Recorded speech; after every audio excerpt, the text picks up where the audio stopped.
Em, ya, mungkin kita mulai aja dulu ya sambil menunggu teman-temannya mungkin nanti menyusul. Assalamualaikum warahmatullahi wabarakatuh. Selamat malam. Em, kita sebelumnya mohon maaf ya. Em, Merasanya sudah berapa kali pertemuan ya? Hampir 3 kali kayaknya. Ini selalu saja ada kegiatan pas bersamaan hari Selasa ternyata. Jadi karena mencari waktu yang pas juga sulit di kelas, sehingga terpaksa kita via Zoom. Dan karena sekarang sedang bulan bulan Ramadan, jadi satu-satunya waktu yang memungkinkan setelah ini ya, setelah sholat tarawih. Baik, karena mengingat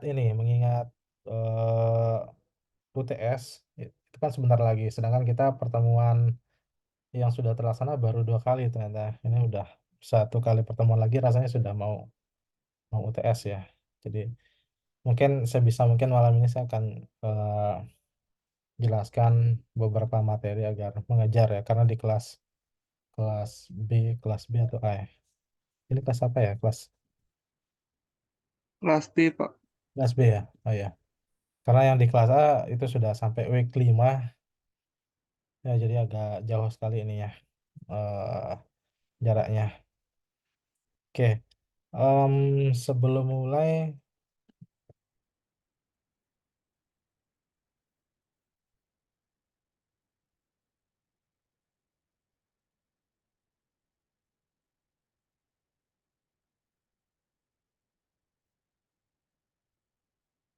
oke, silakan bisa absen dulu ya diisi ya. Baik, Pak.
Oke, untuk slide atau materinya sudah ada di Berajah ya.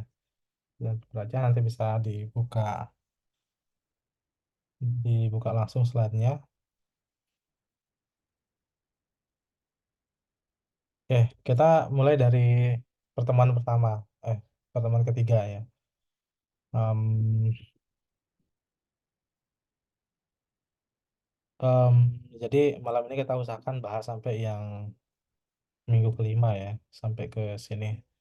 Mungkin nanti bahasannya kita akan sedikit percepat, dan sebagai informasi masing-masing materi ini nantinya ada tugasnya. Em, saya tidak yakin, mungkin pernah melihat yang di Berajah model tugas untuk kelas A, ya, kelas A, kalau nggak salah. Kelas A. Nah, jadi nanti kurang lebih akan seperti itu, sama persis tugasnya.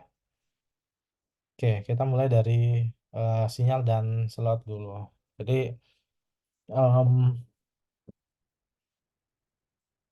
Dari katanya, sinyal dan, slot agak berbeda ya dari bahasa yang lain. Kalau di web biasanya kita sering mendengar istilah ada callback, ada event, event listener, dan lain sebagainya. Tapi kalau di PyKit kita menyebutnya sebagai sinyal dan slot. Jadi dua hal ini, mmm, ya, jadi dua hal ini sangat sangat erat kaitannya. Jadi dua hal yang tidak bisa dipisahkan. Oke, jadi, beberapa permasalahan yang terjadi ketika kita membuat sebuah objek atau widget itu kita butuh sebuah trigger. Nah, kata kuncinya di sini adalah trigger. Jadi, apapun yang kita klik, apapun yang kita rubah, apapun yang eee, kita lakukan di user interface-nya, dia harus dia mungkin perlu untuk melakukan atau men-trigger sesuatu. Misalnya sebuah button tombol simpan yang sederhana. Jadi kita buat inputan untuk memasukkan nama, alamat, dan lain sebagainya. Di sana ada tombol simpan. Nah, itu disebut eee, sebagai sinyal dan slot. Nah, jadi di sini, nah misalnya di sini ada permasalahan ketika user melakukan klik terhadap sebuah tombol. Nah, kira-kira apa yang, kita perlukan untuk menjalankan bisnis logiknya. Nah, jadi di sini beberapa istilah yang sering kita dengar, ada yang pertama itu istilah callback, kemudian observer, kemudian di Kitty kita menggunakan sinyal dan, slot. Nanti kita akan bahas seperti apa, eee oh iya, di sini ada 2 hal ya.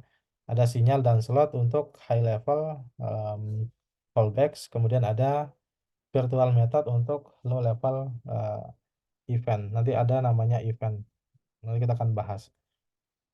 Oke, jadi sinyal dan slot itu kurang lebih akan seperti ini. Jadi menggambarkan 2 buah widget, nah ini yang sebelah kiri, ini yang sebelah kanan. Nah, kemudian ketika widget yang di sebelah kiri dilakukan perubahan, misalnya ini dinamakan, slider, ya slider kalau nggak salah.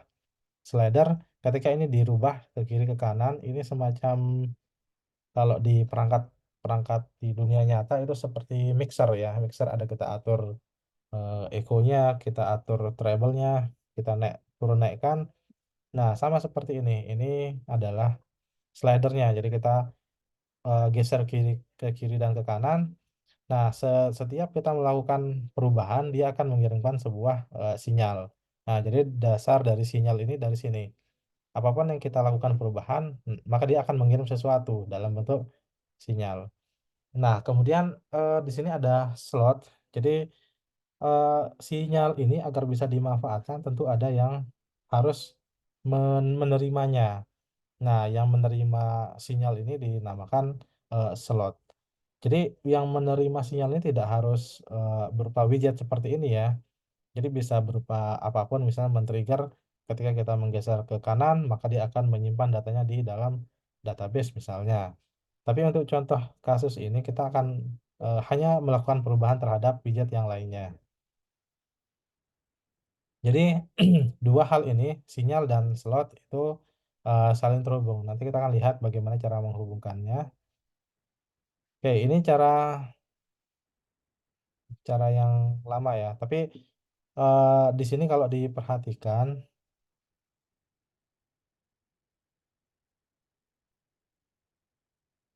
di sini ada 2 bagian ya, yang ini dan yang bawah. Nah, jadi ini merujuk ke widget yang pertama, kemudian yang kedua ini merujuk ke, widget yang kedua. Jadi kalau dilihat di sini adalah widgetnya, di sini adalah jenis jenis sinyalnya. Oke, kemudian yang kedua juga sama, ini adalah widgetnya, kemudian yang ini adalah jenis slotnya. Jadi diingat ada sinyal dan slot, bagian pengirim itu disebut sebagai sinyal, yang menerima disebut sebagai, slot.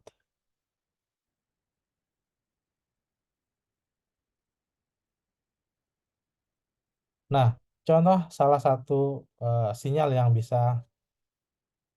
yang sering digunakan misalnya value change. Jadi setiap kita merubah nilai slider ini, dia akan mengirim sinyal dan setiap ada perubahan di sinyal di sini terserah kita mau memproses apa. Apakah Setiap di sini nilainya misalnya dari 1 sampai 100, 1 sampai 10 misalnya, misalnya di sini 3, di sini juga akan bernilai 3. Jadi kita bisa atur slot ini agar merubah widget yang lainnya. Misalnya slot nilainya harus sama persis dengan yang ada di ini nilai namanya apa tadi ya? Spin box. Di spin box. Nah, misalnya ini. Jadi ketika ada slot, misalnya kita gunakan slot set value, maka kita atur value-nya itu sama dengan value yang berasal dari parameternya. Jadi misalnya ini nilainya 42, maka di sini juga akan men-set nilai 42 di spin box-nya. Oke, oke, ini summary-nya. Nah, dahulu dahulu kala ketika belum belum banyak atau belum belum baru versi Qt-nya, ketika menggunakan C++, cara untuk mendeklarasikan atau menghubungkan sinyal dan slot kurang lebih seperti ini. Jadi sama seperti yang tadi, kita bagi menjadi dua, ini bagian yang mengirimnya, ini bagian yang menerimanya. Jadi ini widgetnya, kemudian ini adalah sinyal apa yang mau dikirim. Kemudian yang kedua, ini widget yang kedua, ini adalah slot apa yang ingin di-trigger ketika menerima sinyal. Oke, contohnya seperti ini. Ini untuk widget button, kita kirim sinyal apa, misalnya kita kirim ketika dia diklik. Jadi ketika kita klik, dia langsung mengirim sinyal. Nah, kita kirim ke mana? Misalnya kita kirim ke window itu sendiri. Kalau di sini disebut self. Ini lebih ke struktur ke Python-nya ya, lebih ke Python-nya. Mungkin nanti lebih jelasnya kita coba di code-nya. Nah, kemudian yang terjadi apa ketika widget kedua menerima sinyal? Kalau di sini dia diperlakukan window itu akan langsung di close. Jadi ketika tombol widget A diklik, maka window-nya akan close. Oke, kemudian untuk koneksinya sendiri cukup bervariasi. Ada beberapa yang bisa kita gunakan. Nah, jadi misalnya untuk sinyal, kalau misalnya tadi contohnya dengan slider, kita bisa gunakan ring change, misalnya yang yang ini tadi, ini ketika kita lakukan perubahan, maka kita bisa hubungkan ini dengan set range. Misalnya kita ingin agar spin box ini ringnya berubah, misalnya dari berapa sampai maksimal berapa. Begitu juga untuk sinyal dan kom- eh, kombinasi sinyal dan slot lainnya. Misalnya ini digunakan untuk update, kemudian value change-nya digunakan untuk self value, dan seterusnya. Nah, di sini ada beberapa yang tidak bisa seperti ini. Misalnya ketika value-nya berubah, kita gunakan untuk set value, tetapi parameternya adalah float. Jadi lebih ke programmatically ya. Maksudnya lebih ke teknis pemrogramannya. Ya jelas ya, kalau kita paksakan nilai integer di function yang parameternya menerima float, tentu ini tidak akan bisa dijalankan.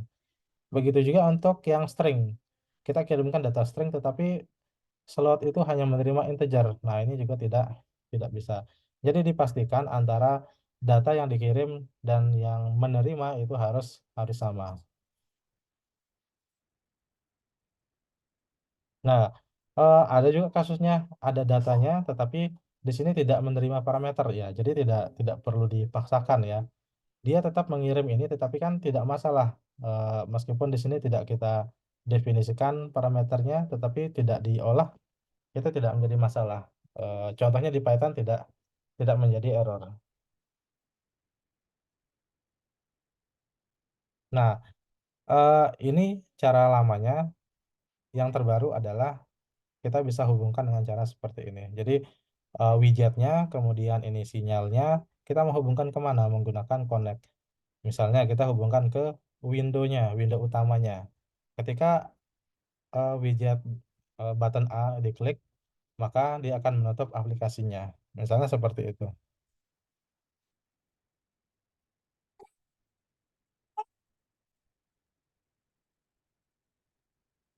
Oke, ini contoh-contohnya, contohnya banyak ya, nanti bisa dicoba sendiri. Nah, mencari tahu sinyal apa yang disupport oleh masing-masing widget itu bisa diakses di dokumentasi Qt-nya. Jadi ini hanya beberapa yang bisa dimunculkan. Misalnya untuk push button, sinyal yang sering digunakan misalnya klik, ya hanya satu ya. Oh ada juga misalnya on hover, on release dan lain sebagainya. Jadi ada beberapa. Q Keyline edit itu ada editing finish, kemudian ketika tombol enter ditekan, kemudian jika ada perubahan di teksnya, karena ini line edit, maka semua teks di situ eh, bisa kita listen ya. Artinya kita bisa set sinyalnya ketika ada yang berubah satu karakter, misalnya dia akan langsung mengirim sinyal text change. Combo box untuk widget yang lain juga sama ya. Masing-masing ini memiliki sinyalnya sendiri-sendiri. Nah, kalau sebelumnya tadi dikatakan di awal, sinyal dan slot ini merupakan bahasa high level. Nah, saya yakin semua pernah mendengar ada istilah bahasa pemrograman tingkat tinggi dan tingkat tingkat rendah ya. Kalau tingkat tinggi,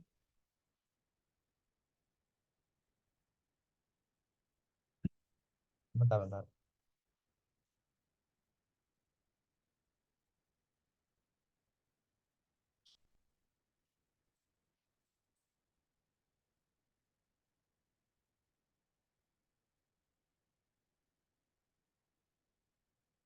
Oke, mohon maaf. Jadi ada namanya event processing. Kalau sinyal dan slot itu high level, kalau event, oke, jadi ada namanya event itu lebih ke low level. High level itu ketika cara membuat programnya itu lebih dekat dengan bahasa manusia. Nah, kalau yang low level itu lebih dekat ke bahasa mesin. Jadi nanti kita akan lihat event-event yang ada di PyQt itu sebetulnya metode yang sudah disiapkan oleh PyQt. Jadi kita tidak perlu membuat, hanya sebatas mengimplementasikan. Nah, di sini sinyal dan slot bedanya apa dengan events? Ya, events itu sangat berguna ketika implementasi widget. Nah, implementasi ya. Misalnya kita bikin custom widget. Kalau di Java dulu ada istilahnya custom custom object atau custom class ya namanya. Jadi kita bisa bikin button, tetapi button yang kita custom. Kalau defaultnya NetBeans misalnya buttonnya hanya seperti itu, tapi kita bisa bikin custom ketika kita eh, initiate, kita buat instance dari custom button kita. Misalnya buttonnya udah otomatis menjadi warna merah misalnya. Nah, di sini event sangat sangat sering digunakan untuk implementasi. Kalau yang sinyal dan slot itu lebih ke saat menggunakan widgetnya. Jadi widgetnya sudah jadi, kita tinggal pakai sinyal dan slotnya. Kemudian event handling lebih ke low level. Jadi implementasinya lebih lebih dalam dibandingkan sinyal dan slot. Nanti kita akan lihat bedanya. Kemudian event dapat digunakan untuk mekanisme asinkronus dan sinkronus. Oke. Em, saya yakin pernah mendengar istilah asinkronus atau bahkan sinkronus. Jadi kalau kita berbicara sinkronus, em, misalnya ada dua, misalnya seperti ini. Kalau sinkronus, setiap komunikasi, misalnya sinkronus setiap komunikasi dari A ke B ke B. Jadi eh, B hanya bisa menjawab, A hanya bisa mengirim pesan ke B ketika B sudah menjawab pesan sebelumnya dari si A. Jadi misalnya B menjawab si A baru boleh mengirim pesan lagi ke si B. Kemudian A ingin mengirim pesan lagi ke B, maka B A harus menunggu dulu pesan sebelumnya dibalas dulu oleh si B. Nah, ini yang disebut sebagai sinkronus. Sinkronus. Nah, sedangkan asinkronus tidak seperti itu. Sinkronus dia bisa mengirim lebih dari satu pesan secara bersamaan tanpa harus menunggu si B merespon balik. Jadi nanti si B bisa jadi merespon semuanya secara bersamaan. Jadi kalau kita menggunakan WhatsApp itu kira-kira asinkronus atau sinkronus? WhatsApp kita mengirim pesan ke teman. Jadi kan WhatsApp itu asinkronus ya, asinkronus. Kita bisa mengirim pesan sebanyak-banyaknya ke teman kita tanpa harus nunggu teman kita balas chat kita. Bayangkan kalau WhatsApp menerapkan sistem sinkronus, kita tidak bisa mengirim pesan lagi ke teman kita sebelum teman kita menjawab pesan kita sebelumnya. Jadi kurang lebih ilustrasinya seperti itu. Nah, kita kembali ke topiknya. Jadi sinyal dan slot ini hanya sinkronus. Jadi dia harus menunggu eh, trigger yang saat itu dijalankan selesai baru bisa men-trigger yang lainnya. Sedangkan events ini bisa bersifat asinkronus. Jadi dia bisa berjalan sebanyak-banyaknya di background tanpa harus menunggu yang antara masing-masing proses itu selesai atau belum.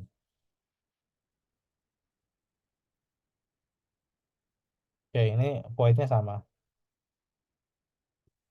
Oke, kita em, lihat di contoh ya. Tadi kita sudah.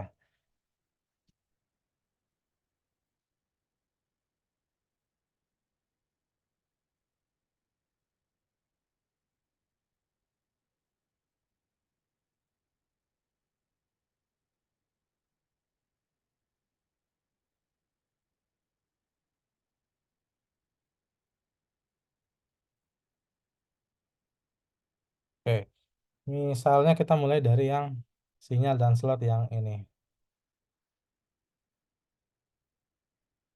Oke, jadi kita lihat di sini ada dua widget. Yang pertama ada slider, yang kedua ada label. Label nggak ya namanya? Oh, LCD ya. Q LCD number. Nah, jadi di sini sudah terhubung antara slider dengan LCD numbernya. Jadi setiap kita melakukan perubahan di LCD di slider, maka LCD numbernya akan merespon. Jadi setiap sinyal yang dikirim oleh oleh slider akan direspon oleh si slotnya LCD number. Oke, bentuknya seperti ini. Kita lihat dari sisi code-nya. Oke, yang pertama kita buat dulu LCD-nya, kemudian slidernya yang kedua. Nah, di sini kita hubungkan. Tadi kita lihat cara menghubungkan sinyal dan slot adalah menggunakan connect. Jadi slider ketika value change dia terhubung dengan slotnya LCD display.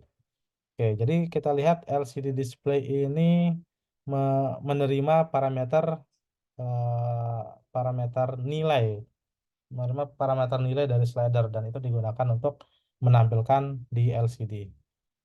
Oke, kemudian untuk slider ini yang lain-lain ini hanya opsi saja. Ini untuk set minimum maksimum misalnya dari 1 sampai 50.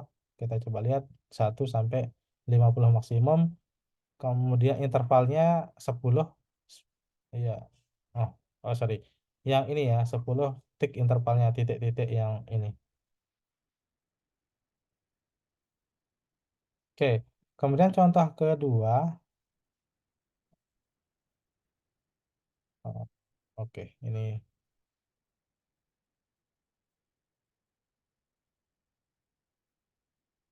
Oke, yang sinyal dan slot seperti ini ya. Kemudian yang berikutnya kita membahas event. Cuma nanti ada contoh kombinasi antara sinyal slot dan event. Dua-duanya bisa dikombinasikan. Nah, untuk event ini sendiri, karena tadi dia berjalan di low level, tadi saya katakan kita sebetulnya tidak perlu menghubungkan seperti sinyal dan slot, tetapi kita cukup override metode yang sudah disiapkan oleh PyKit-nya. Nah, contohnya di sini key press event. Jadi ini sudah ditentukan oleh si PyKit-nya, kita tinggal override. Kalau kita kalau mengingat kembali konsep PBO, jadi ada penurunan metode yang sudah dideklarasikan di awal di parent kelasnya kita bisa deklarasikan lagi kita turunkan, tetapi perlakuan atau proses yang ada di dalamnya kita bisa bedakan. Nah, jadi di sini kalau kita lihat ketika eh, keyboard ditekan dan keyboard yang kita tekan itu adalah huruf E, maka di sini self dia merujuk ke aplikasi itu sendiri, dia akan melakukan close. Kita coba lihat. Nah, ini tidak muncul apa-apa, tapi ketika saya tekan E, nah dia akan menutup aplikasinya. Jadi kelihatan bedanya ya, kalau slot kita harus hubungkan seperti ini. Nah, sedangkan event kita lebih bermain di,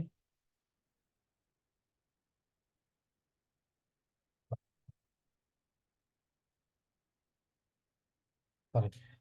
Kalau event kita lebih bermain di override metodenya. Jadi kita turunkan apa yang tersedia, nanti kita bisa cari dari dokumentasinya Kipi, maka kita definisikan seperti ini. Oke, kemudian contoh event yang lainnya, di sini ada eh, mouse untuk, sorry ya, kita bisa catat atau kita bisa cari posisi dari pointer, posisi dari mouse yang kita gerakkan. Oke, kalau kalau melihat contoh yang ini, emang fungsinya apa? Kita membuat seperti ini. Ada yang tahu kira-kira mengetahui koordinat seperti ini kepakainya di aplikasi apa kira-kira?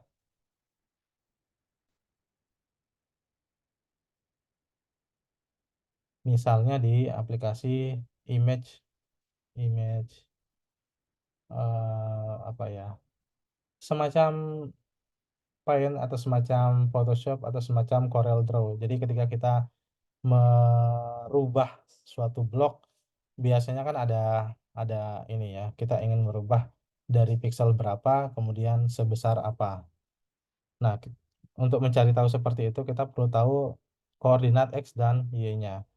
Nah, di sini eh, lagi-lagi di sini kita tidak akan menemukan connect-nya. Jadi widget dengan mouse-nya bahkan tidak tidak terhubung. Tetapi yang kita temukan adalah mouse move event. Jadi ini memang yang sudah disediakan oleh PyKit. Bisa dicari saja di sini.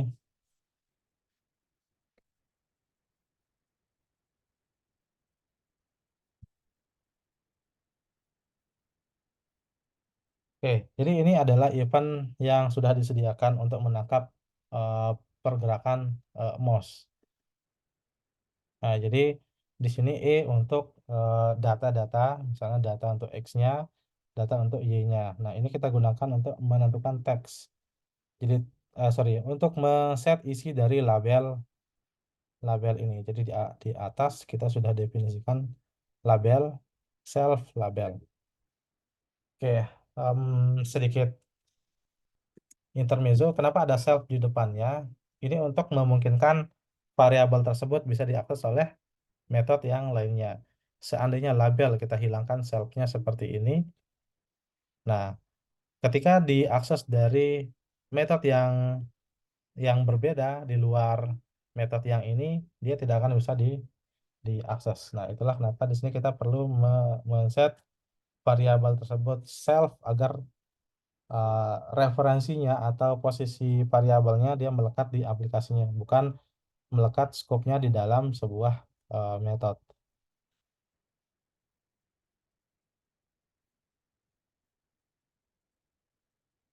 Oke, ini kombinasi ya. Jadi ada sinyal dan slot dan ada juga, oh ini masih event.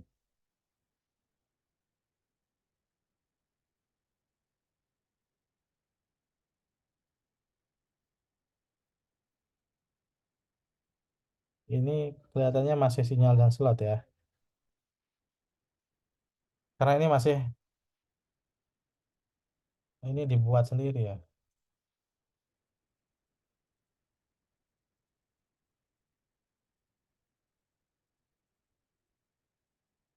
Ya, tidak ada di dokumentasinya. Jadi ini kemungkinan sinyal dan slot. Karena dia menghubungkan sinyal ini button klik, sorry, menghubungkan sinyal klik ini ke metode yang ini. Nah, kemudian untuk gabungan, jadi kita bisa menggunakan kemarin ya ini communicate. Jadi kita bisa gunakan ini untuk terhubung ke metode atau kelas yang lainnya. Oke, kita gunakan connect di sini untuk menghubungkan ini dengan close. Kemudian di sini kita bisa tangkap juga eventnya dari mouse-nya. Ketika diklik, dia akan langsung menutup aplikasinya. Misalnya saya klik di tengah, dia akan langsung menutup aplikasinya. Jadi di posisi manapun mouse-nya, dia akan men-trigger yang ini. Jadi yang ditangkap sebetulnya adalah mouse event-nya, mouse press event. Jadi ketika eh, ada di klik mouse di area aplikasinya, dia akan langsung menutup yang ini.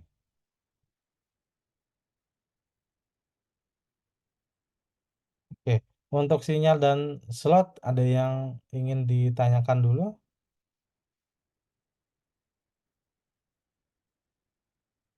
Oke, seperti biasa untuk sinyal dan slot di sini ada tugas ininya ya, tugas untuk week ketiganya. Jadi kalau sempat melihat di tugas yang kelas A, jadi di sini ini sama sebetulnya untuk contoh yang tadi dan untuk week 3 ini nanti saya akan kopikan ke reponya. Bisa kopikan sekarang.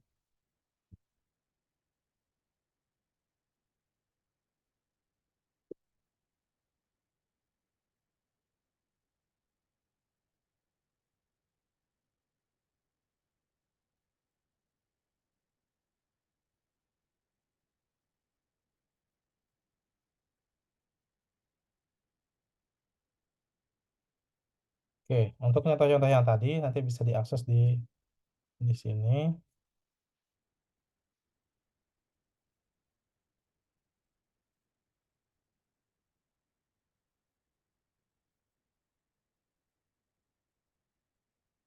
Nah, kemudian untuk tugasnya, jadi membuat yang mirip dengan mouse tracker tadi. Jadi kita mengetahui, ya kita mencari tahu posisi koordinat dari mouse-nya. Tetapi kita ingin agar ketika mouse ini mendekati eh, teks ini, dia akan langsung melakukan random ya. Jadi posisi, kemarin kita sudah bahas cara untuk mengatur posisi widget. Jadi kita set geometrinya, X, Y, kemudian ukurannya berapa, lebar dan tingginya. Ya, lebar dan tingginya. Nah, hanya menggunakan itu sebetulnya, jadi kita bisa definisikan eh, contoh kasus seperti ini. Nanti ada videonya juga, saya akan upload di Brajah, tapi yang jelas ini gambaran ya dari tugasnya.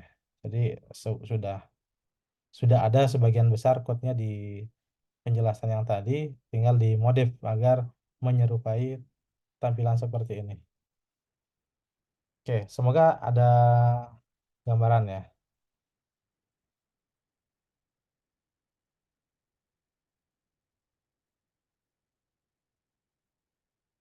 Oke, kalau tidak ada mungkin nanti bisa ditanyakan sekalian. Kita lanjut ke eh, materi berikutnya. Materi berikutnya ini kita akan bahas layout manager. Ya, hanya layout di sini sepertinya.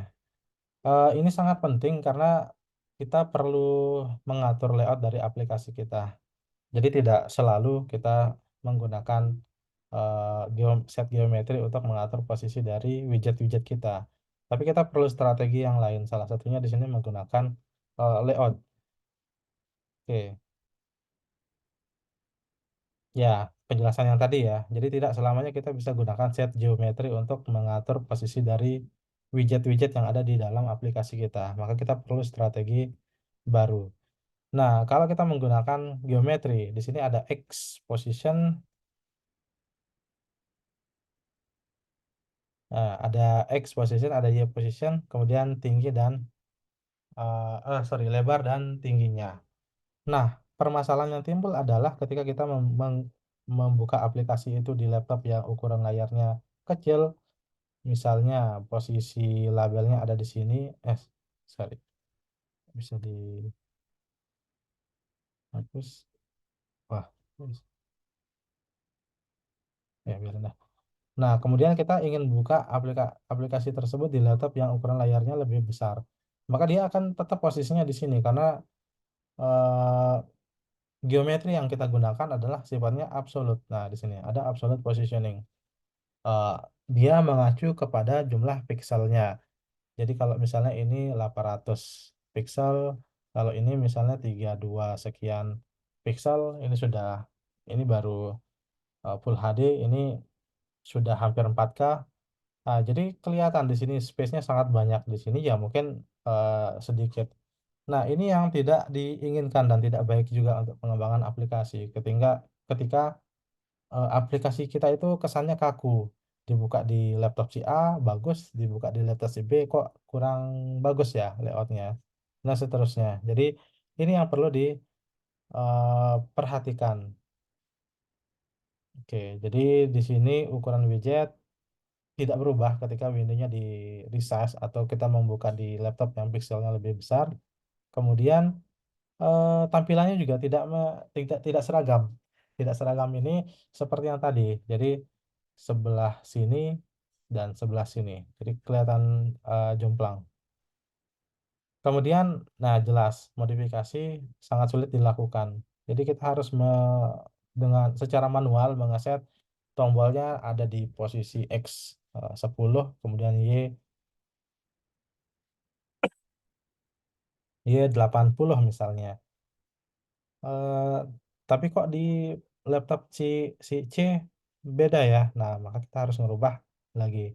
Kita lihat lagi laptop si B kok belum pas, kita rubah lagi dan seterusnya. Jadi tidak akan ada selesainya. Nah, ini contohnya. Jadi ketika di set geometrinya posisinya di sini, ya oke, masih masih cukup baik. Tapi kalau misalnya kita punya laptop yang resolusinya agak besar, ini akan tetap posisinya di sini, sedangkan di sini masih tersisa banyak space-nya. Oke, untuk masalah-masalah itu, PyQt menyediakan beberapa layout yang bisa kita gunakan. Yang pertama box layout, kemudian yang box layout ini ada 2 jenis, ada yang vertikal, ada yang horizontal. Kemudian ada namanya grid, sesuai namanya, jadi kita akan dihadapkan bentuk layout yang kotak-kotak. Kotak-kotaknya garisnya tidak kelihatan, tetapi kurang lebih kotak-kotak. Nanti kita tinggal menempatkan widget kita ada di sini, atau di sini. Tapi acuan atau garis pembatasnya sudah jelas. Nah, itu namanya grid. Kemudian ada form layout. Oke. Jadi di sini cenderung, sudah fix ya. Ini sering kita temukan di, aplikasi-aplikasi yang bentuknya isian form. Ini labelnya, ini kemudian input fieldnya, ini labelnya, ini input fieldnya, dan seterusnya. Jadi semacam formulir pengisian, survei dan lain sebagainya. Jadi memang sengaja disediakan seperti itu karena melihat ternyata untuk aplikasi banyak menggunakan hal-hal semacam ini. Oke, kita mulai dari yang box layout. Nah, layout ini sendiri tidak banyak menyediakan, metode ya. Dia hanya ada beberapa add widgetnya. Kita punya widget, kita ingin masukin ke layout itu. Nah, kita gunakan ini. Kemudian add stretch. Jadi ini yang memberikan space atau batasan masing-masing widget. Nanti kita akan lihat contohnya. Atau, ketika kita ingin buat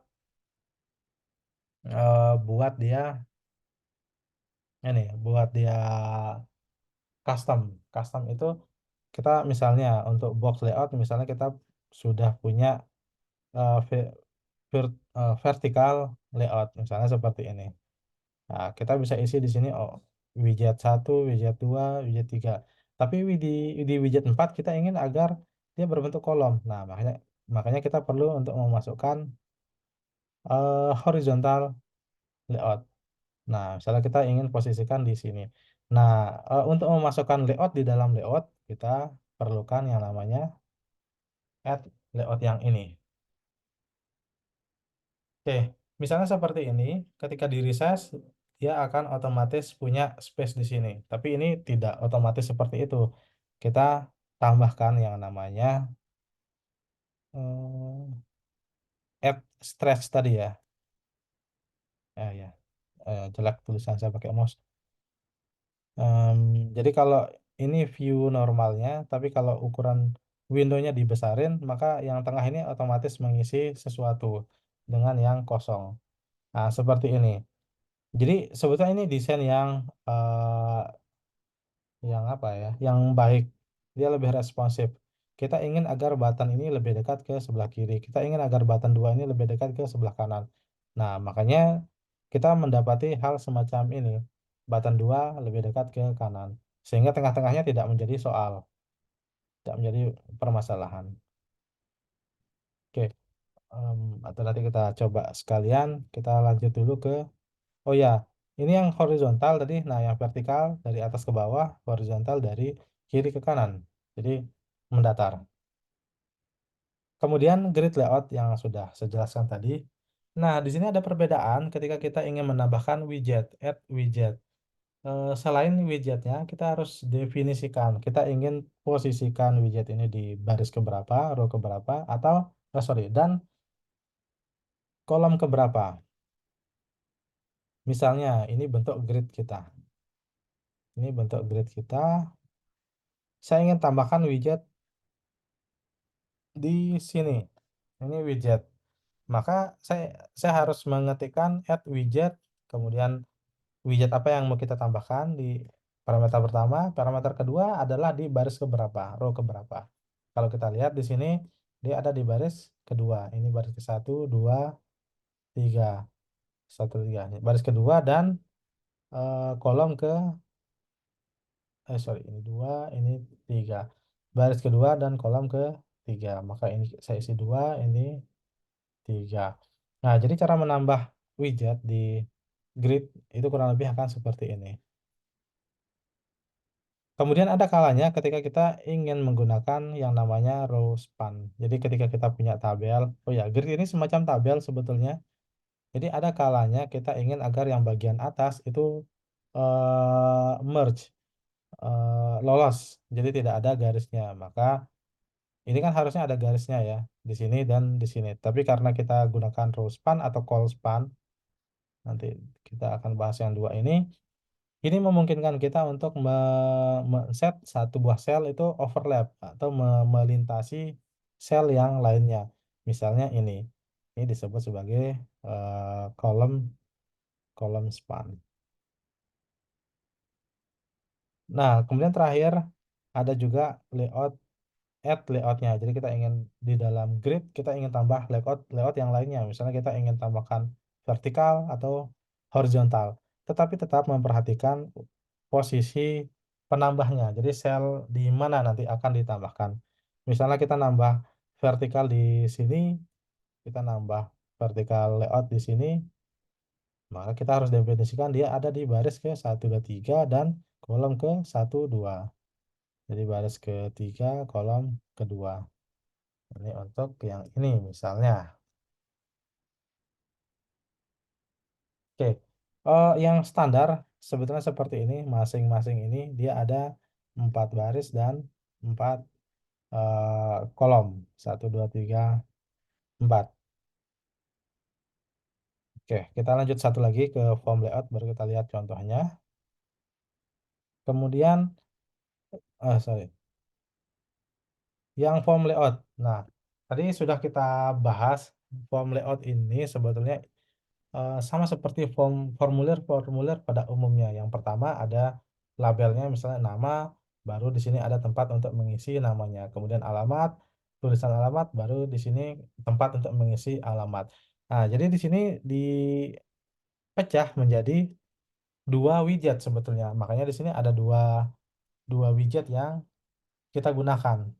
Nah, tetapi widget yang pertama itu umumnya berupa label karena hanya merupakan teks. Baru yang kedua kita bebas menggunakan, ingin menggunakan input field, radio button, select combo box, dan lain sebagainya. Nah, jadi ini bisa kita buat. Atau kita ingin tambah layout di dalam row tersebut. Judulnya kita tentukan kita ingin agar teksnya apa, kemudian langsung kita tambahkan layoutnya. Misalnya di sini teks untuk layout. Nah, saya ingin agar di sini ups, adalah vertikal layout. Nah, maka kita akan dapat layout seperti ini, baru nanti lanjut lagi di bawahnya, ini dan seterusnya. Nah, ini gambaran umumnya, nama, ini label ke satu, ini widget kedua. Nah, label, kemudian input text edit, kemudian label, text edit, kemudian ini dikosongin. Sorry, ini bukan dikosongin, tetapi ini justru menggunakan vertical layout. Jadi di sini VBox layout. Jadi dia menambahkan widget ke satu dan widget kedua dalam layout tersebut. Makanya bisa seperti ini. Nah, kemudian untuk yang terakhir ini labelnya, ini pilihannya atau radio button. Baru kemudian tombol simpannya dan cancelnya. Oke, label ini mungkin kita skip aja. Oke, sekarang kita lihat contohnya. Ini saya buka yang mana nih? Salah buka nanti. Oke, kita lihat layout yang pertama. Nah, kalau kita perhatikan di sini, dia menggunakan apa? Ada horizontal box dan vertical box. Jadi yang horizontal saya tambahi B1 dan B2, yang ini berarti nanti dia bentuknya kurang lebih dari kiri ke kanan kotaknya. Kemudian dari sini saya membuat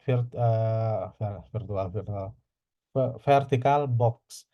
Nah, jadi yang pertama saya tambahi stress di atasnya, berarti saya tambahi layout lagi di bawahnya. Nah, berarti kemungkinan posisi B1 dan B2 ini, button 1 dan button 2, ini selalu posisinya di bawah. Kita coba lihat hasilnya. Oke, dia selalu di bawah meskipun kita tarik sepanjang apapun. Dia posisinya di bawah. Kecuali kita hilangkan stretch-nya. Kita hilangkan stretch-nya, maka dia akan posisinya di tengah. Atau stretch-nya kita pindah ke bawah, add stretch seperti ini, maka dia posisinya akan selalu di atas karena bagian kosong ini yang diisi adalah si stretch tadi. Jadi sehingga ketika kita resize dia akan menjaga eh, posisi widget kita selalu proporsional dengan arah yang kita tentukan. Misalnya kita ingin agar ini selalu di bawah, ya berarti atasnya kita kasih pembatas agar ketika di resize posisi button 1 dan button 2 tetap di bawah posisinya. Oke, semoga dapat poinnya ya. Kapan harus menggunakan stretch, kapan harus menggunakan box layout, dan lain sebagainya. Oke, contoh dari editor ini sendiri. Nah, jadi kalau kita lihat di sini kita perhatikan, oh ini ada, kalau yang ini kira-kira menggunakan apa ya?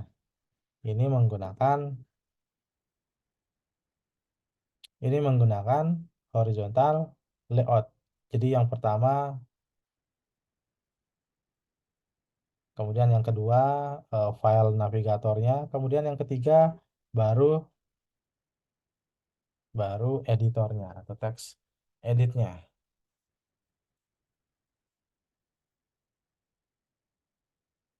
Oke, semoga dapat bayangannya ya. Kemudian yang kedua contohnya em, juga sama.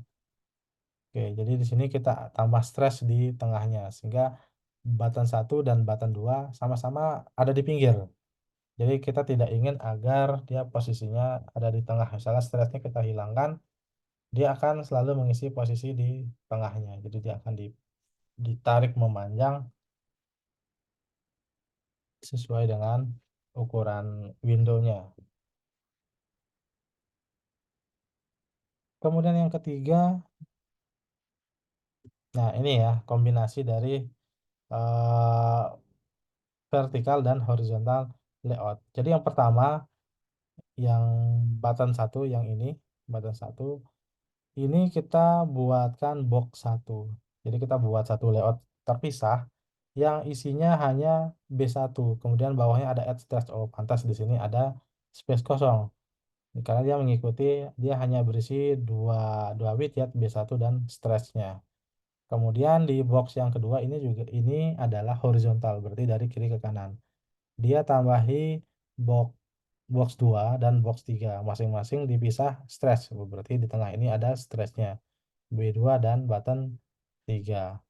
Kemudian yang keempat ada button 4 yang ini dia tambahi ke box 1. Dia berarti dia yang vertikal tadi. Box 1 ini vertikal. Kemudian bawahnya ditambahi stretch agar dia posisinya mengikuti di bawah button 1 dan button 2 dan button 3. Oke. em, Cukup sederhana sebetulnya. Kemudian grid dulu. Oke, kalau grid em, oke. Ini contohnya sudah seperti ini. Sebetulnya dulu pernah membuat isian yang seperti ini. Grid, grid ya. Nanti ini saya hilangkan dulu.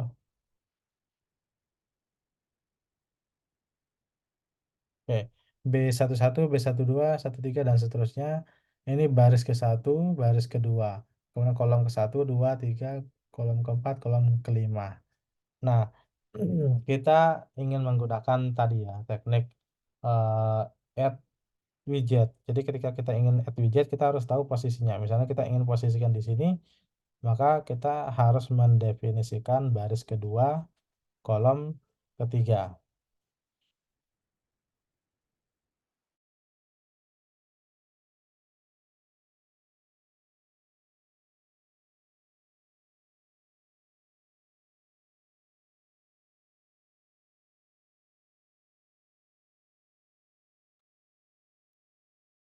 Oke, kita coba buka lagi yang ini. Nah, di sini kita sudah melakukan beberapa modifikasi. Kalau kita lihat di sini B2 posisinya ada di kanan. Kalau kita lihat di sini dia sebetulnya ada berapa kolom ya?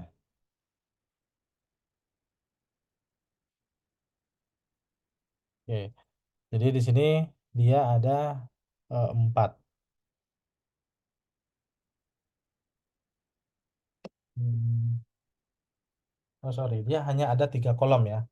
3 kolom. Ada satu, 2, dan 3. Kemudian barisnya 1, 2, 3, 4. Ada 4 baris.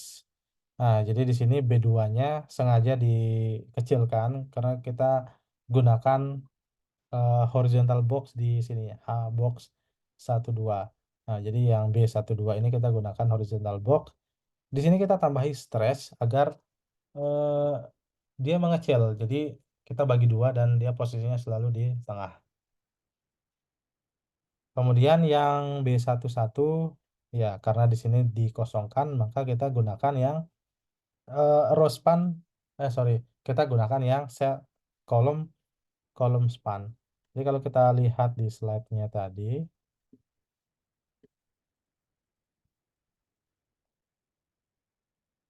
oke, yang ini kita gunakan yang kolom span-nya. Ada row span. Kalau yang kolom span dia akan mengkosongkan dari kiri ke kanan. Kalau yang row span dia akan mengosongkan.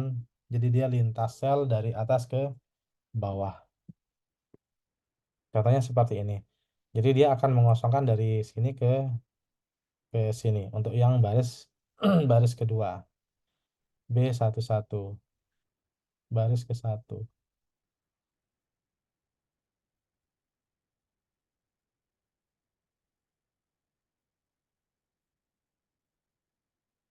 Hmm, ini kok naik ya?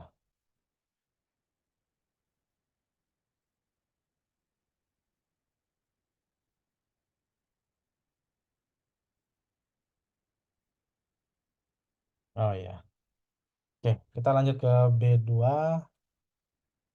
Oke, kalau B2 ini kosong, kita hanya mengisi B22 dan B23. Kenapa kita biarkan kosong seperti ini? Karena kita set row span-nya,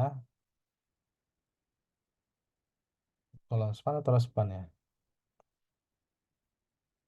Oh, sorry. Benar ya.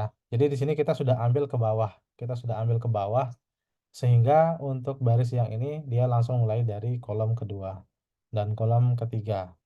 Jadi dia baris kedua dan kolom kedua, baris kedua dan kolom ketiga. Nah, kenapa tidak ada baris kedua dan kolom ke satu?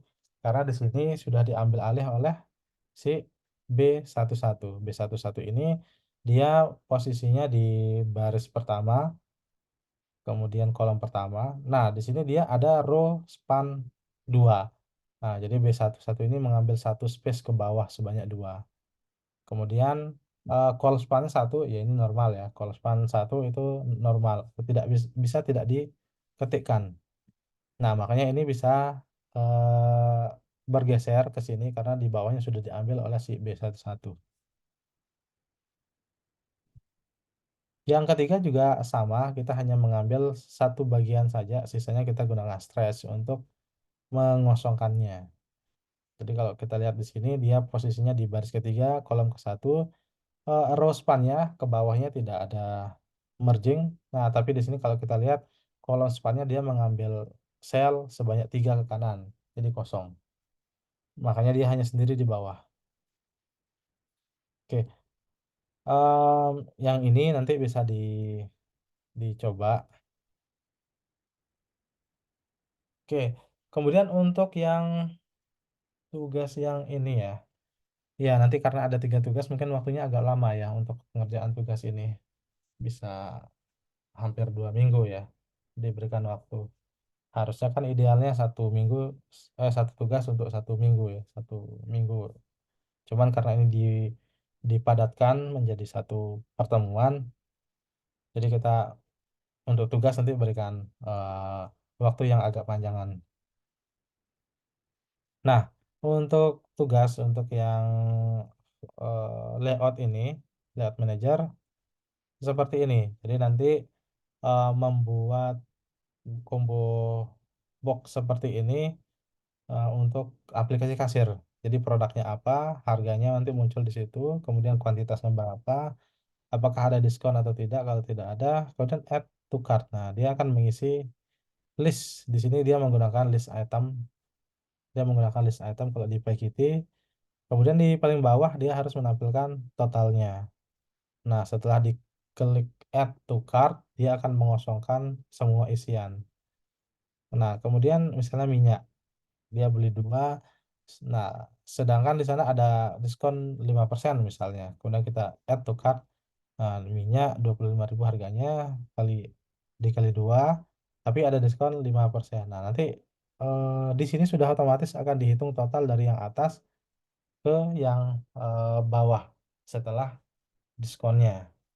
Sehingga nanti dimunculkan total akhirnya. Kemudian nambah lagi yang lain misalnya kecap ini 8 dan ada diskon 15%. Nah, nanti akan langsung terhitung seperti ini. Sampai kita clear, nanti dia akan menghapus isinya. Jadi sederhananya di sini dia hanya menggunakan sinyal dan slot dan beberapa aritmatik dasar ya, karena harus menghitung nilai persentasenya. Oke, jadi nanti bisa dieksplor bagaimana cara mengambil data dari produk ini, kemudian baca data dari quantity, baca data dari diskon, kemudian semuanya diambil nilai angkanya dan dihitung, baru kemudian ditambahkan ke sini. Oke. Ada pertanyaan dulu terkait yang ini?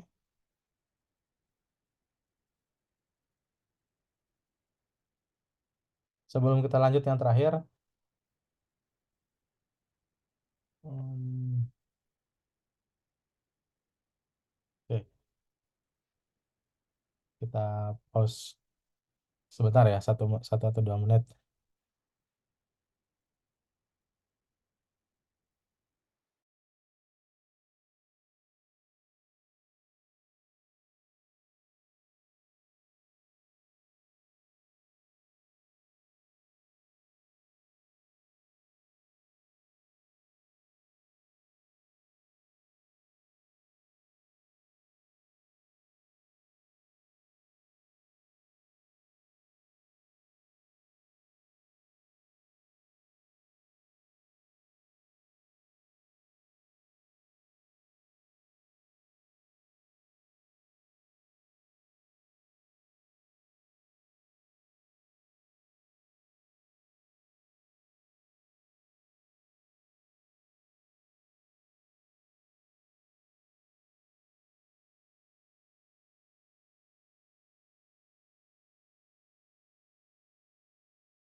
Mmm, baik, kita lanjut satu lagi ya. Ya, jadi mohon maaf lagi, kita harus ini ya, habiskan yang 3 materi pertemuan terakhir ini, agar nanti hari Selasa kita sudah bisa membahas materi ke minggu ke-6 ya. Sehingga sebelum UTS kita sudah tercapai 6 6 atau 7, 6 atau 7 materi, karena minimal 14 pertemuan, 2 pertemuannya, UTS dan UAS.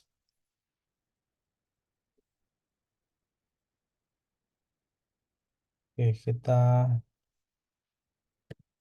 nanti kalau ada yang mau bertanya langsung interrupt saja ya. Mmm, Baik, Pak. ini nggak ada yang bertanya antara sudah sangat paham atau sudah sangat pusing. Eee, saya yakin mungkin agak, kalau misalnya materi seperti ini, kalau di slide atau menjelaskan atau mendengar penjelasan itu rasanya kurang maksimal. Nanti setelah dicoba, saya yakin baru bisa, dipahami ya materinya. Itulah kenapa tetap harus diberikan tugas agar memastikan semuanya mencoba, jadi semuanya bisa lebih paham. Oke, yang terakhir ini line edit ya.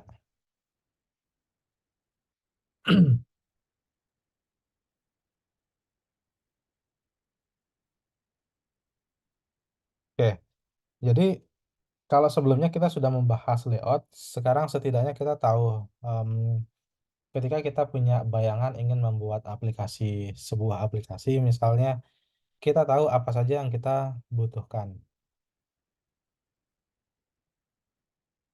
Misalnya kita ingin buat sebuah text editor, kita punya Windows seperti ini, mungkin kita punya referensi seperti VS Code, Visual Studio Code, ya itulah apa.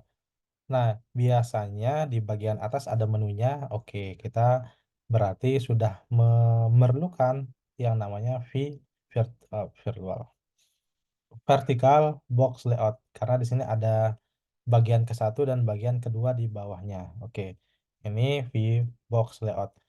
Berikutnya biasanya kan ada di sini ada file browser. Jadi tempat kita membuka file-filenya, kemudian di sini baru teks editornya. Duh, kelolosan. Oke, karena di sini ada dua bagian, kita sudah mulai menggunakan horizontal box layout.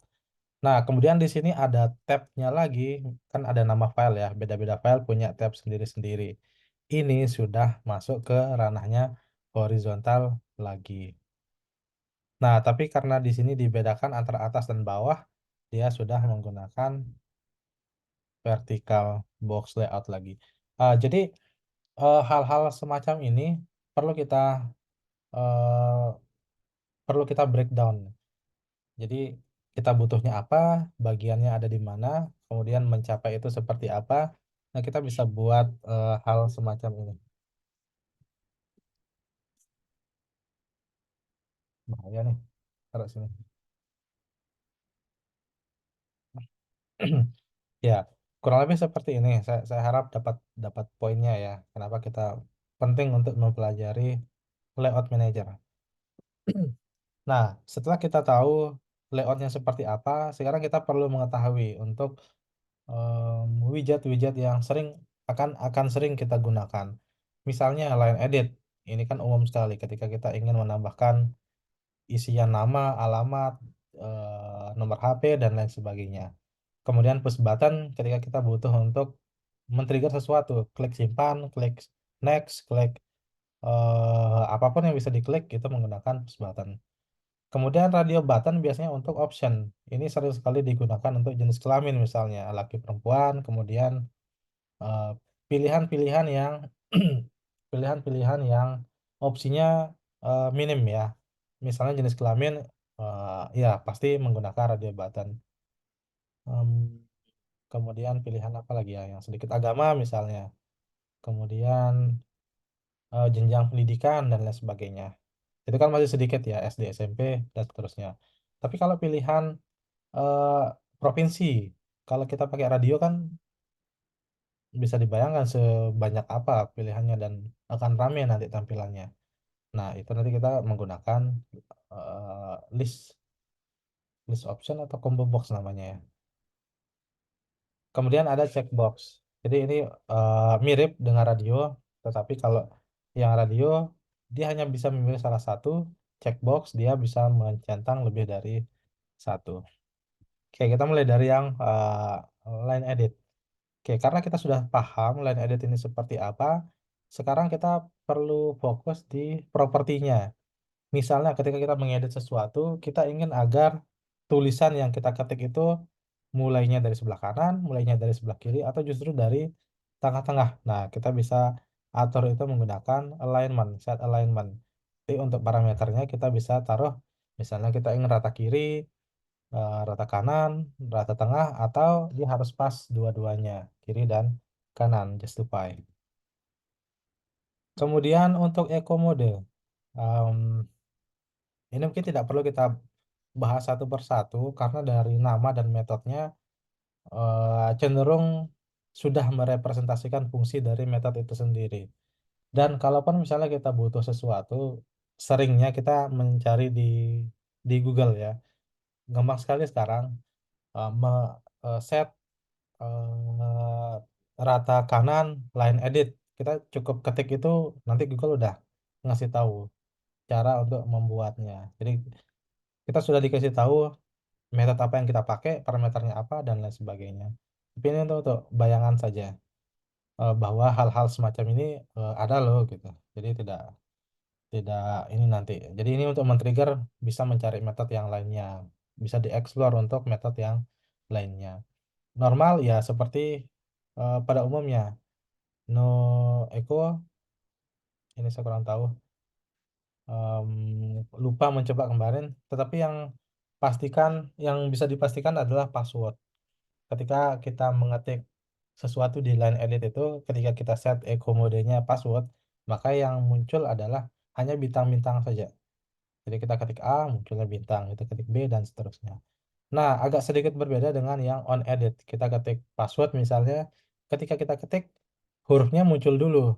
Tapi ketika kita sudah keluar dari line edit itu, setelah kita selesai mengedit, dia langsung berubah menjadi bintang-bintang. Nah, jadi tergantung preferensi ya. Seandainya kita membuat aplikasi yang harus aman misalnya, maka pertimbangkan untuk menggunakan password. Atau kalau misalnya tidak terlalu aman, isinya mungkin bukan password, tetapi semacam token atau kode apa gitu. Nah, nanti kita bisa mempertimbangkan untuk menggunakan echo on edit misalnya.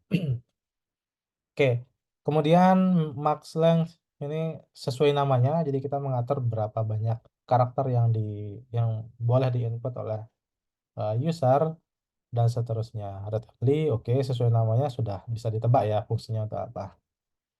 Dan masih banyak lain sebetulnya. Nah, tidak kalah penting set validator dan input mask. Jadi kalau validator ini kita perlu membatasi. Misalnya untuk umur. Umur kan harusnya integer ya, tetapi jangan sampai user itu nanti menulis umur 30. Jadi dalam bentuk string. Nah, itu yang tidak tidak boleh karena ini akan berpengaruh eh, ke databasenya. Jadi kita sudah siapkan database kolomnya tipenya integer, tapi user ngisinya string kan jadi error ya. Jadi agar tidak dampaknya ke sana. Nah, dengan kita men-set validatornya ini hanya integer, maka user tidak bisa mengetik karakter lainnya selain angka. Ya, jadi sudah dibatasi di awal, tidak tidak mungkin akan terjadi kesalahan lagi di pemrosesan berikutnya. Kemudian double atau justru yang lebih ekstrem kita gunakan regular expression, regex ya. Seringnya kita dapati istilah regex. Jadi seandainya kita butuh selain yang dua ini, misalnya untuk email Misalnya untuk nomor HP, misalnya untuk tanggal lahir, nah kita bisa gunakan ini. Misalnya untuk email, eh, agar isian itu dianggap email yang valid, maka kita harus memastikan ada karakter @-nya. Jadi sebelum dan sesudah karakter @ ini ada karakter juga. Nah, mungkin ini syarat minimum eh, isian itu adalah isian email yang valid. Selain kalau misalnya di sini tidak ada karakter sebelum dan tidak ada karakter setelah maka ini adalah email yang tidak valid misalnya. Atau nomor HP, misalnya kalau nomor HP-nya 20 kan tidak mungkin ya nomor HP sebanyak itu. Nah, kita bisa gunakan hal-hal seperti ini menggunakan regex, regular expression. Kemudian input mask. Nah, ini lebih mudah lagi. Seandainya dia tanggal lahir misalnya, kita bisa 2000. Kita bisa gunakan semacam masking pemisah 03 misalnya tanggal 22. Nah, jadi karakter strip di sini sudah diisi otomatis dari inputannya. Nah, ini yang disebut sebagai masking. Nah, kita tinggal mengetik angka, angka, dan angka. Stripnya tidak perlu kita ketik lagi karena sudah disediakan. Oke, yang lainnya menyesuaikan dengan judulnya ya. Oke, misalnya seperti ini. Kita lihat contoh. Oh ya, yang week 4 saya juga tambahkan sini, nanti bisa kecuali yang tugas ya, karena tugas harus dicoba sendiri, harus dieksplor sendiri. Aduh, lupa.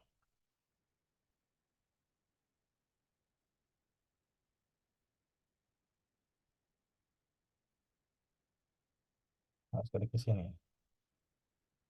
Week 4.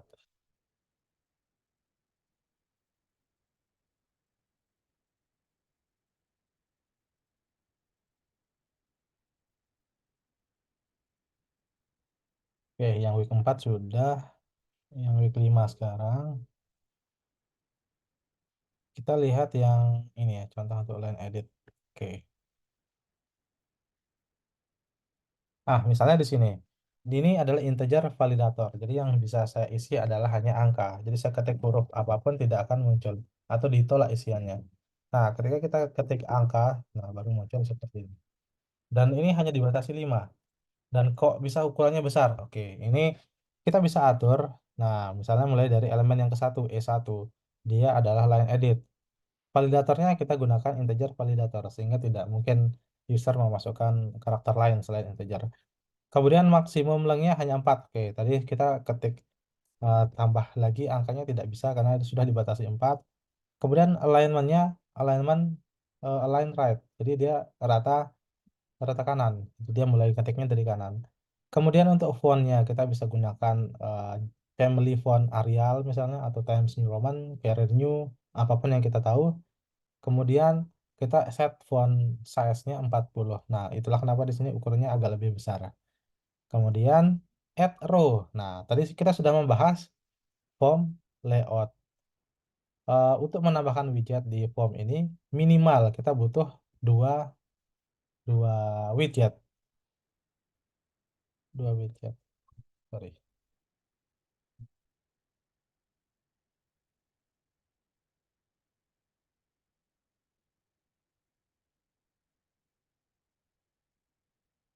Oke. Dua widget. Yang pertama kita bisa langsung tambah string seperti ini atau kita tambahi dia menggunakan label. Kemudian yang kedua baru elemen yang sebelah kanannya. Jadi kalau kita perhatikan ini sudah lebih rapi ya menggunakan ini ketimbang kita mengatur geometrinya sendiri secara manual. Jadi menggunakan layout yang modelnya form. Nah, memang didesain khusus untuk kebutuhan pengisian data seperti ini. Kemudian yang kedua, double validator ya. Oke, kita bisa masukin koma atau ya, koma ya, koma sekian. Seperti ini. Nah, ini dibolehkan karena kita menggunakan double validator. Kemudian input mask yang ketiga. Nah, oke. Tadi yang saya jelaskan, jadi di sini sudah ada stripnya. Jadi karena kita menggunakan masking untuk format tanggal, tanggal tanggal di sistem kan urutannya tahun, bulan, dan eee, tanggal. Misalnya 2024, kemudian bulan 3, tanggal 21, 24 sekarang ya, tanggal 24. Nah, kita hanya mengetik angkanya, sedangkan stripnya sudah terisi otomatis. Kalaupun misalnya kita hapus, nah dia akan menghapus bagian yang ada angkanya, sedangkan stripnya ini yang memang bawaan dari masking-nya, dia akan tetap ada di situ. Nah, kemudian yang elemen keempat, text change, ini adalah men-trigger sesuatu. Oke, di sini saya akan naikkan sedikit.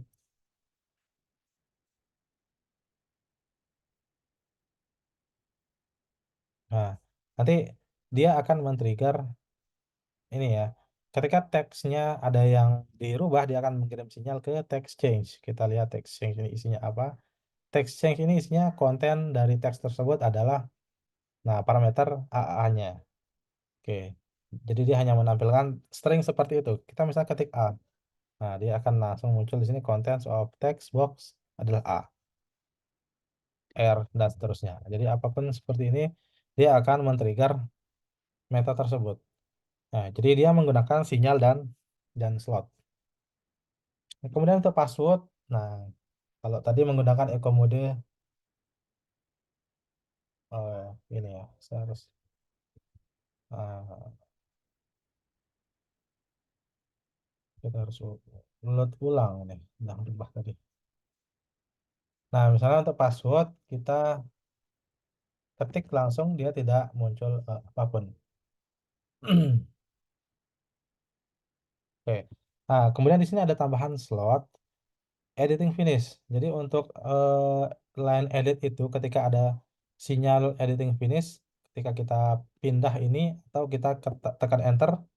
Nah, contohnya ini saya tekan enter, atau setelah selesai saya pindah ke line edit yang lain, dia akan langsung muncul, dia akan langsung men-trigger yang ini. Enter press. Dia akan memanggil ini edited, cuman ini aja. Oke, ini yang password. Kemudian password 2 ini yang ini ya, password 2. Password echo on edit. Jadi ketika kita ketik seperti ini, passwordnya muncul, tetapi ketika kita pindah ke field yang lain, isian yang lain, dia akan langsung berubah menjadi bintang-bintang. Kemudian yang read only ya sesuai namanya ya, tidak bisa dihapus, tidak bisa diedit, ya hanya read only. Oke, untuk beberapa jenis input ini seperti itu. Kemudian, oh ya, berikutnya push button ini tidak ada yang eh, banyak berbeda. Dia sifatnya hanya untuk kebutuhan klik-klik saja dan mengirim sinyal dan slot, sorry, mengirim sinyal. Nah, itulah kenapa di sini untuk atribut atau metode yang disediakan mungkin tidak terlalu banyak.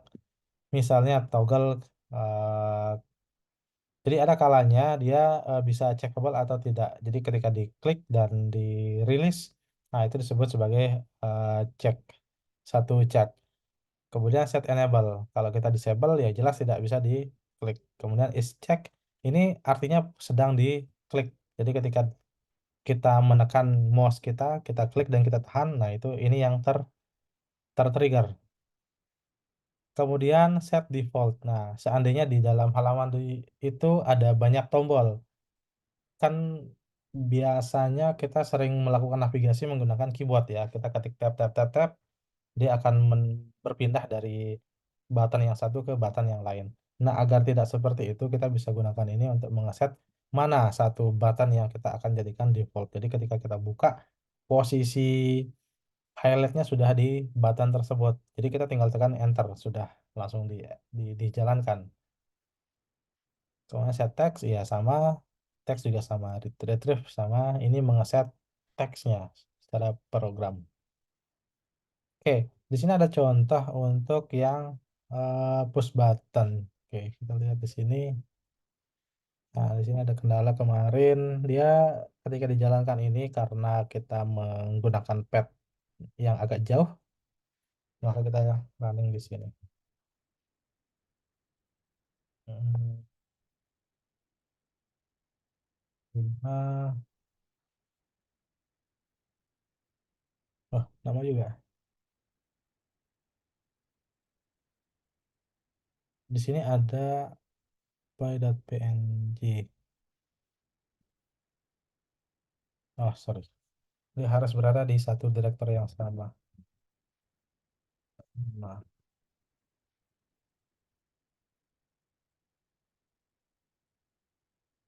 oke. Jadi tadi itu ada kendala ketika meload icon. Nah, di sini masalahnya adalah script itu harus dieksekusi satu direktori dengan asetnya. Jadi kalau kita eksekusi dari luar week 5 tadi nggak ketemu karena di scriptnya kita definisikan langsung py.png. Nah, best practice-nya nanti kalau kalian ingin membuat button yang background-nya ada gambar atau asetnya, itu sebaiknya gunakan absolute path-nya.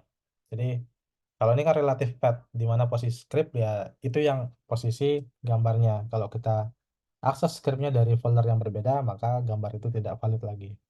Itu relatif. Kalau absolute, absolute dia sudah seperti ini. Nah, jadi user apa? Nah, ini adalah posisi absolutnya.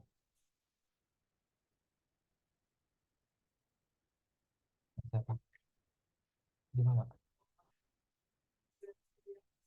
Jadi ini adalah absolute path-nya. Jadi kalau kita sudah menentukan path absolute-nya mau diakses dari manapun, tidak menjadi masalah. Misalnya seperti ini. Tapi nggak tahu kalau di PyKitty membaca slash begini atau yang lain. Kita coba aja. Ya, dia nggak bisa baca ini ya.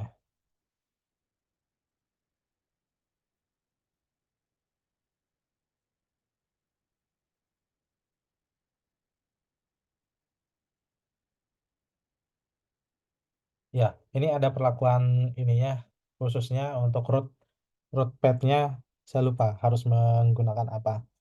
Tapi tadi poinnya adalah memberikan bayangan absolute path dan relative path. Misalnya, saya ingin akses dari luar. Nah, misalnya ini saya posisinya di atas, maka di sini saya harus definisikan week 5 slash py.png.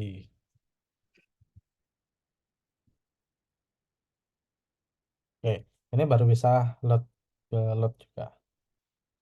Oke, em, yang seperti ini nanti ketemunya masalah-masalah seperti ini ketika sudah mencoba ya. Kalau hanya melihat, memperhatikan rasanya kurang kurang maksimal ya. Nanti ketika sudah mencoba baru paham. Oh, ternyata seperti itu maksudnya. Kalau dia begitu. Oke, yang pertama button aktif. Jadi ketika kita klik ya kita lihat di sini dia akan ya di sini ada sedikit tambahan. Jadi kita bisa gunakan lambda untuk men-trigger suatu metode dan kita bisa passing button kita itu. Jadi nanti di sini kita bisa membuat satu metode tapi kita gunakan untuk berbagai button. Misalnya B1 is click, button press, kemudian selainnya button release. Jadi saya klik ini, saya rilis, saya klik, saya rilis.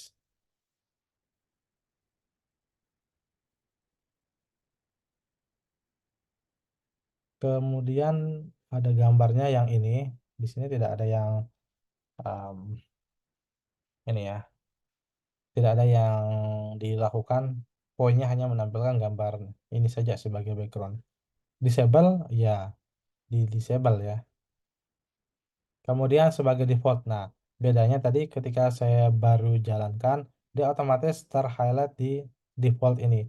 Tidak di batas satu, tidak di yang ada gambarnya, tidak yang di disable. Jadi defaultnya langsung di yang di default tadi, yang sudah di set default sama dengan true.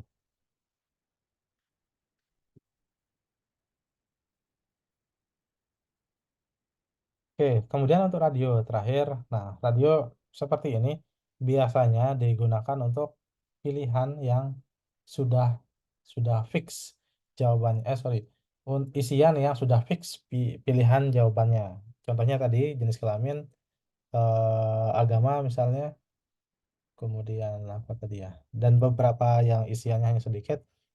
Tapi tidak disarankan untuk digunakan saat pilihannya sangat banyak. Jadi bayangkan nanti ada 100 option, tombol begininya ada 100 kan bingung lihatnya. Jadi mau centang yang mana.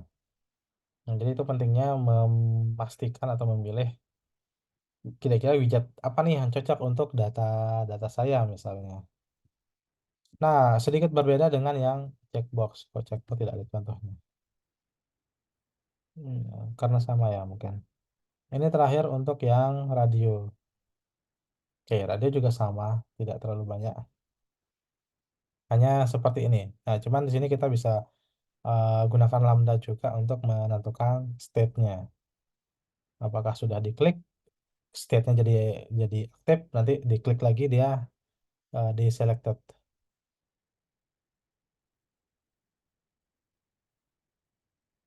Nah, kemudian tugas untuk yang ini, um, nanti itu tugas-tugasnya saya set di Brajah ya. Set di Brajah nanti untuk videonya bisa langsung dilihat di sana.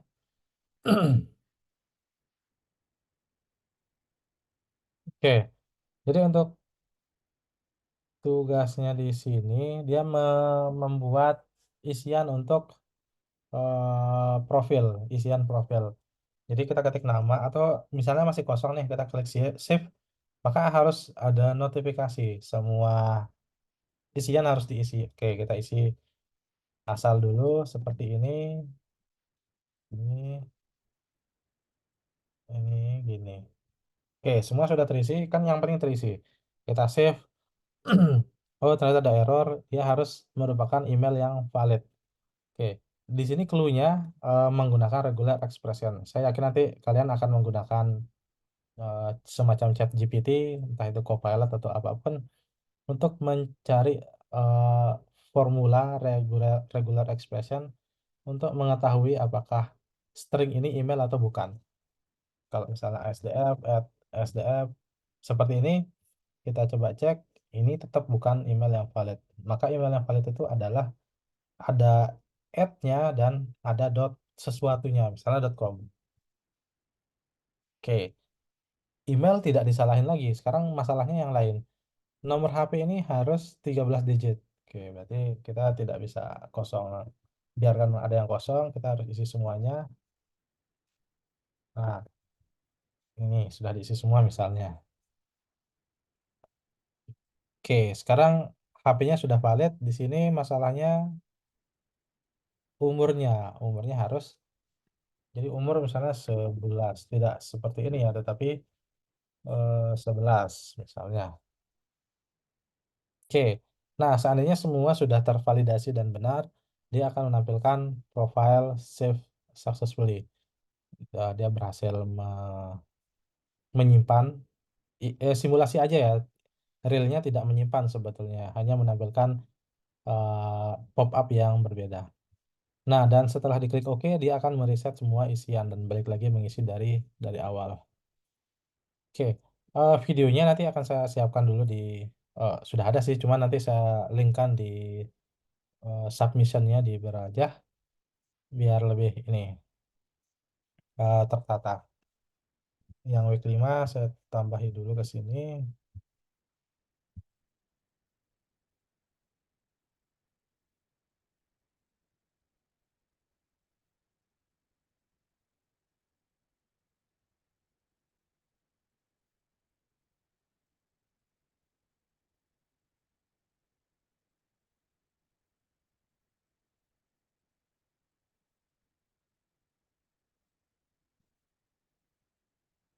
Oke, sampai sini mungkin ada yang ingin ditanyakan dulu.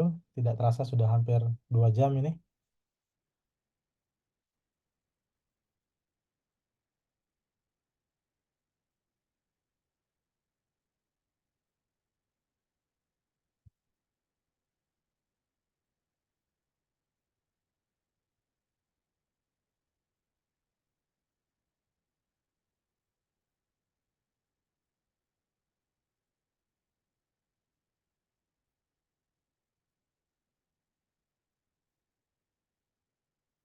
Oke, jadi ada yang chat, ada mungkin ada yang belum belum juga masuk di ini ya, di GitHub ya.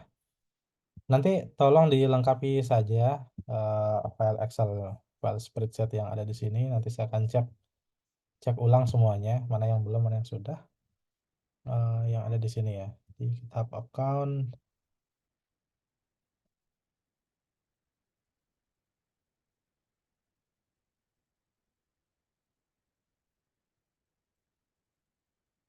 Hmm.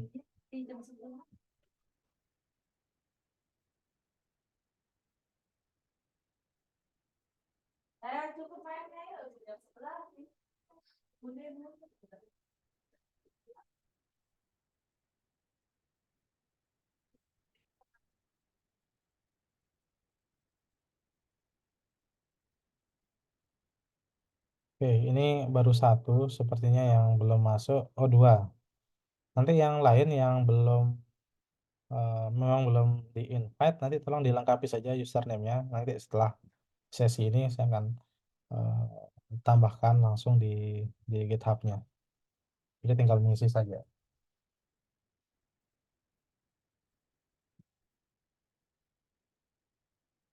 Yang lain ada lagi?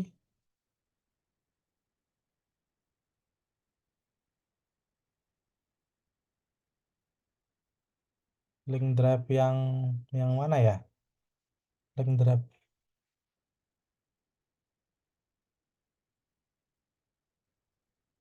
Ini link drive Ahmad di Aul Haki ini.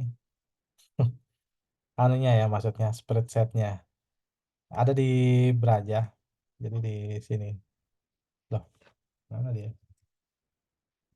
Yang ini di Braja, nanti di GitHub account diklik saja, nanti di sini diklik yang GitHub account ini.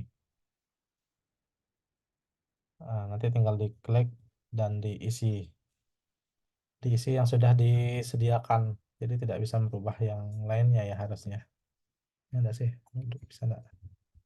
Kok bisa? Hmm, emang bisa merubah nama ya?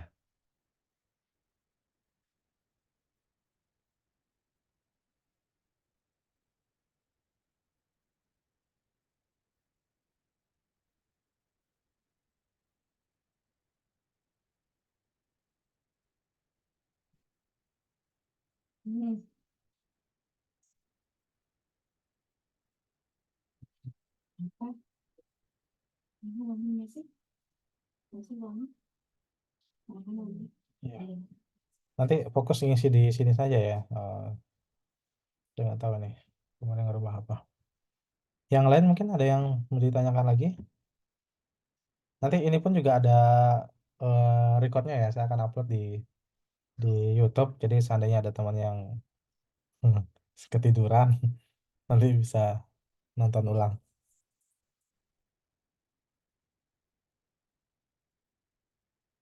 Oke, kalau tidak kita cukupkan ya, karena berhubung materinya sudah tersampaikan semua. Harapannya hari Selasa besok tidak ada interupsi lagi. Ya semoga ya tidak ada kegiatan mendadak lagi sehingga kita bisa balik ke jalur, uh, sehingga bisa terselesaikan semua pertemuannya. Baik, kita akhiri ya, berhubung jam sudah hampir jam 11. Kita bertemu lagi di pertemuan offline besok hari Selasa, Selasa siang. Kurang lebihnya mohon maaf. Sekian. Wassalamualaikum warahmatullahi wabarakatuh. Selamat malam. Waalaikumsalam warahmatullahi wabarakatuh. Terima kasih banyak Pak. Selamat malam.